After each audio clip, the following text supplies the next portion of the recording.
Скажите, а есть ли такое, что в последнее время вы чаще стали сталкиваться с агрессией? Ну, с хамством в свой адрес или, как минимум, с немотивированным раздражением? Ну, конечно, это война, и у всех нервы на пределе. И даже те, кто смотрит телевизор и верит, что все в стране окей, даже они ощущают тревогу. Но только ли война? То есть сделала ли война добрых людей злыми? Или стала лишь катализатором, усилившим другие факторы озлобления? А может, правду говорят про нас, что россияне злые? И если так, то что нам надо сделать, чтобы подобреть? Об этом наш сегодняшний разбор. С вами я, Павел Коныгин, и это наш регулярный формат разбора. Мы продолжаем делать новые видео и работать благодаря вашему участию. Пожалуйста, поддержите нас любой удобной для вас суммой по QR-коду на экране или по ссылкам в описании. И, конечно, даже в самое темное время важно оставаться рядом. Помните, что вместе мы не одиноки.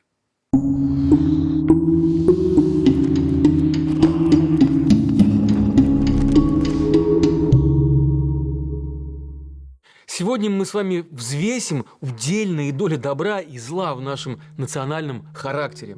И это будет полезно знать, в том числе и тем, кто никогда не имел дела с советской репрессивной машиной, из которой мы наследуем, кажется, все самое страшное. Конечно же, у нас, как у нации, непростой бэкграунд. 70 лет советской власти сформировали поколение людей, ощущающих свое бесправие и беззащитность. Да, последние десятилетия в СССР были весьма вегетарианскими. Уравнительная система и всеобщая бедность создавали ложное ощущение социальной справедливости. Информационный вакуум, а вернее стерильность советских новостей, давали чувство ложной безопасности.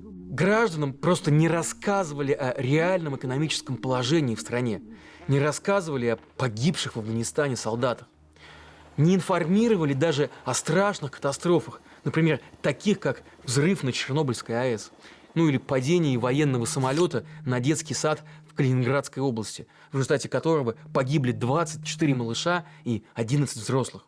От людей власть подобное скрывала. Ну а все преступления в Советском Союзе успешно раскрывались киношными майорами Пронинами и киношными же знатоками, ну или другими следователями из телефильмов. Но при этом было совершенно четкое понимание опасности другого рода. Любой советский гражданин прекрасно знал, что есть вещи, о которых нельзя говорить и лучше даже и не думать. Есть вопросы, которые нельзя задавать. И даже оспаривать в суде решения органов власти в СССР можно было только в исключительных случаях. Понятно, что в любой стране человек, спорящий с государственной машиной, является слабой стороной. Но в Советском Союзе превосходство государства было просто абсолютным, тотальным. Ну, вы спросите, а при чем тут агрессия? Да при том, что страх и беспомощность – это то, что ее порождает. Уверенный в себе и своих силах человек редко испытывает злость без веских оснований. Еще один драйвер агрессии – это неуверенность в будущем.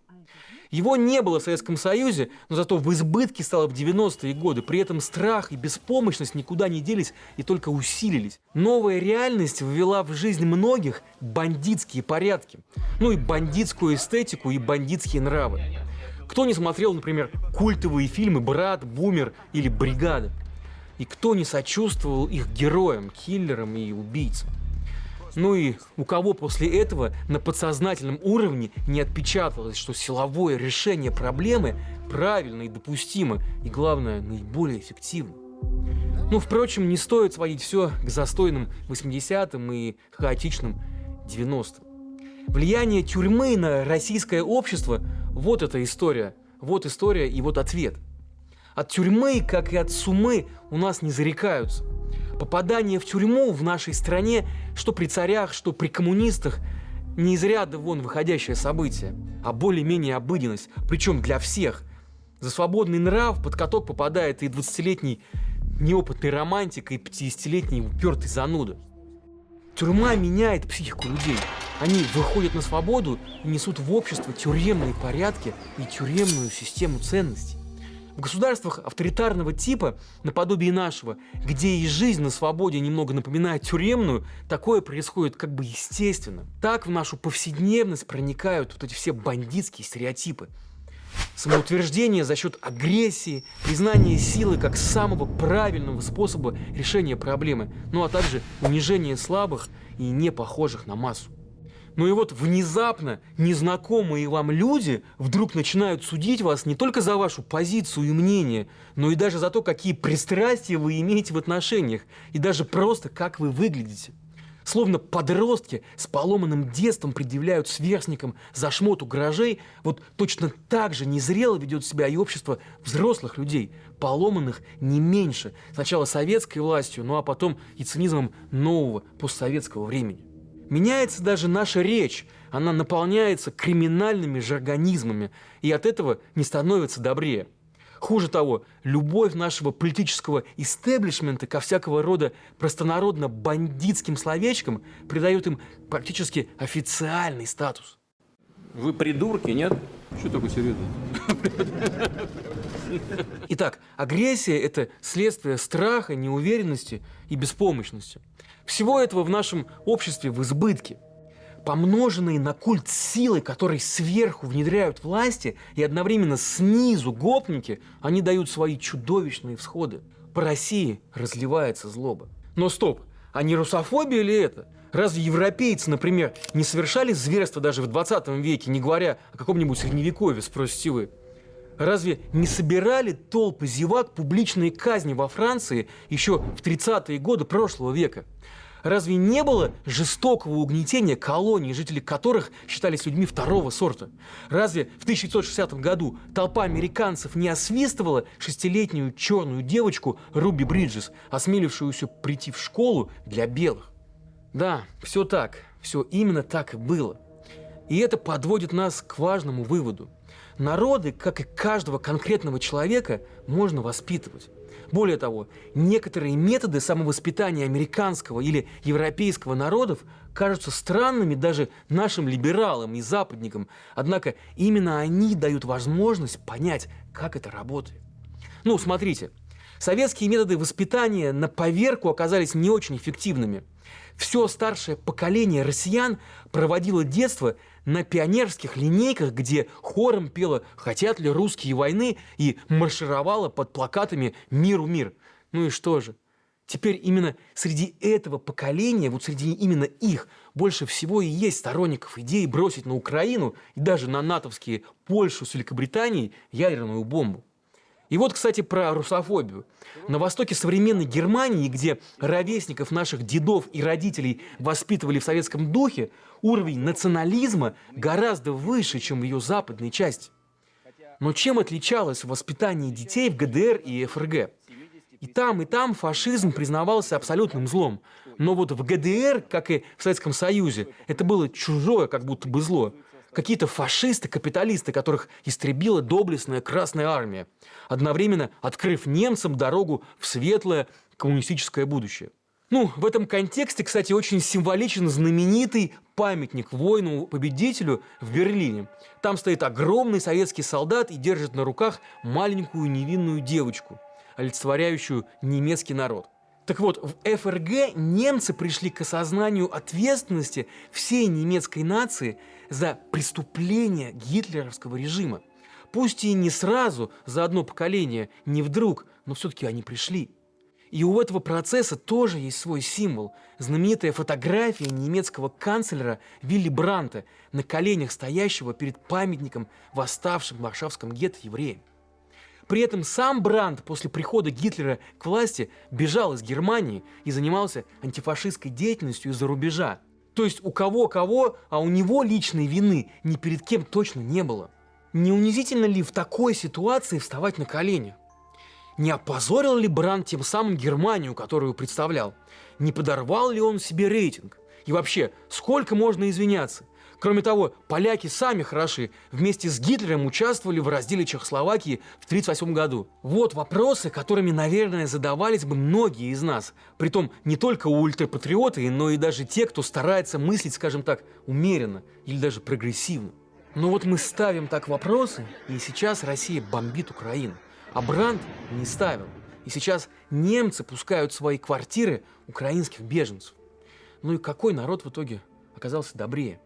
И почему? Ну и вот еще одна вещь, не укладывающаяся в сознание многих наших сограждан, однако сильно влияющая на градус гуманизма и взаимного принятия европейского общества. Это ювенальная юстиция. Никто, конечно, не говорит, что детей надо бить, но все же разве можно чуть что сразу забирать их из семей? Так говорят в российском обществе. Оставим это чуть что за скобками, потому что в разных странах Европы разные законы. Посмотрим же на суть. Воспитание действительно становится как бы государственным делом, что, в общем, не либерально, как многие считают. Самым главным же для европейского общества оказывается защита детей от любого насилия, пусть даже ценой нарушения родительских прав. Но почему они готовы платить такую цену? Потому что хотят, чтобы их общество было открытым, если хотите, да, добрым. А дети, которых бьют и унижают дома, не только всю жизнь несут в себе эту психологическую травму, но и передают ее другим. Вот так вот, за гаражами, а потом и своим детям.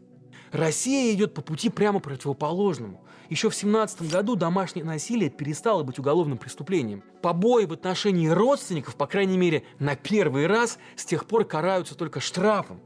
Потому что мы за семейные ценности и за скрепы, а сочувствие и доброта являются ценностью второго, если не третьего уровня. Но почему? Так мы с вами наконец и добрались до главного триггера. Но сначала давайте немного теории. Еще древние греки стали делить весь мир на народы моря и народы суши. Так вот, народы моря занимаются торговлей. Они мобильны, восприимчивы ко всему новому, умеют договариваться, и им свойственна демократия. Народы суши, они наоборот, сидят все время на своей земле и договариваться им не с кем. Они консервативны, и у них жесткая иерархия, коррупция и монархическая форма правления. Можно сказать, что эта теория не объективна. Ну, очевидно, что ее создатели причислили себя именно к народам моря, поэтому и наделили себя положительными качествами, а всех своих врагов суши – отрицательными. Ну а вот китайцы, например, почти за 100 лет до Колумба построили несколько сотен огромных кораблей, в разы превосходящих европейские по размерам, и плавали на них даже в Африку. Но потом решили, что надо сидеть дома, а не шастать туда-сюда. И в итоге корабли списали и даже чертежи на всякий случай уничтожили. И это правда. У каждой цивилизации есть свои представления о правильном и прекрасном. Но мы-то хотим, если посмотреть на наш культурный запрос и потребление, жить именно по-западному, а не по-восточному. И причем не только мы с вами, но и самые яростные патриоты, из тех, что с деньгами, разумеется. Где там, например, доверенное лицо Путина и гордость России Елена Есенбаева дачу себе прикупила? На курортах Краснодарского края, наверное? Или на таиландском Пхукете? Нет, все-таки в Испании. И не она одна. Ну вот, например, а где же отдыхает жена пресс-секретаря Дмитрия Пескова Татьяна Навка? И не европейский ли ВНЖ сделал себе борец с Западом Александр Бастрыкин, то есть глава Следственного комитета? Я, кажется, создал ты лупы новый мем. Все уже со счета сбились, сколько вилл в Италии успел до войны прикупить себе главный телепропагандист России Владимир Соловьев. Это как? В какой стране это возможно? И это правда.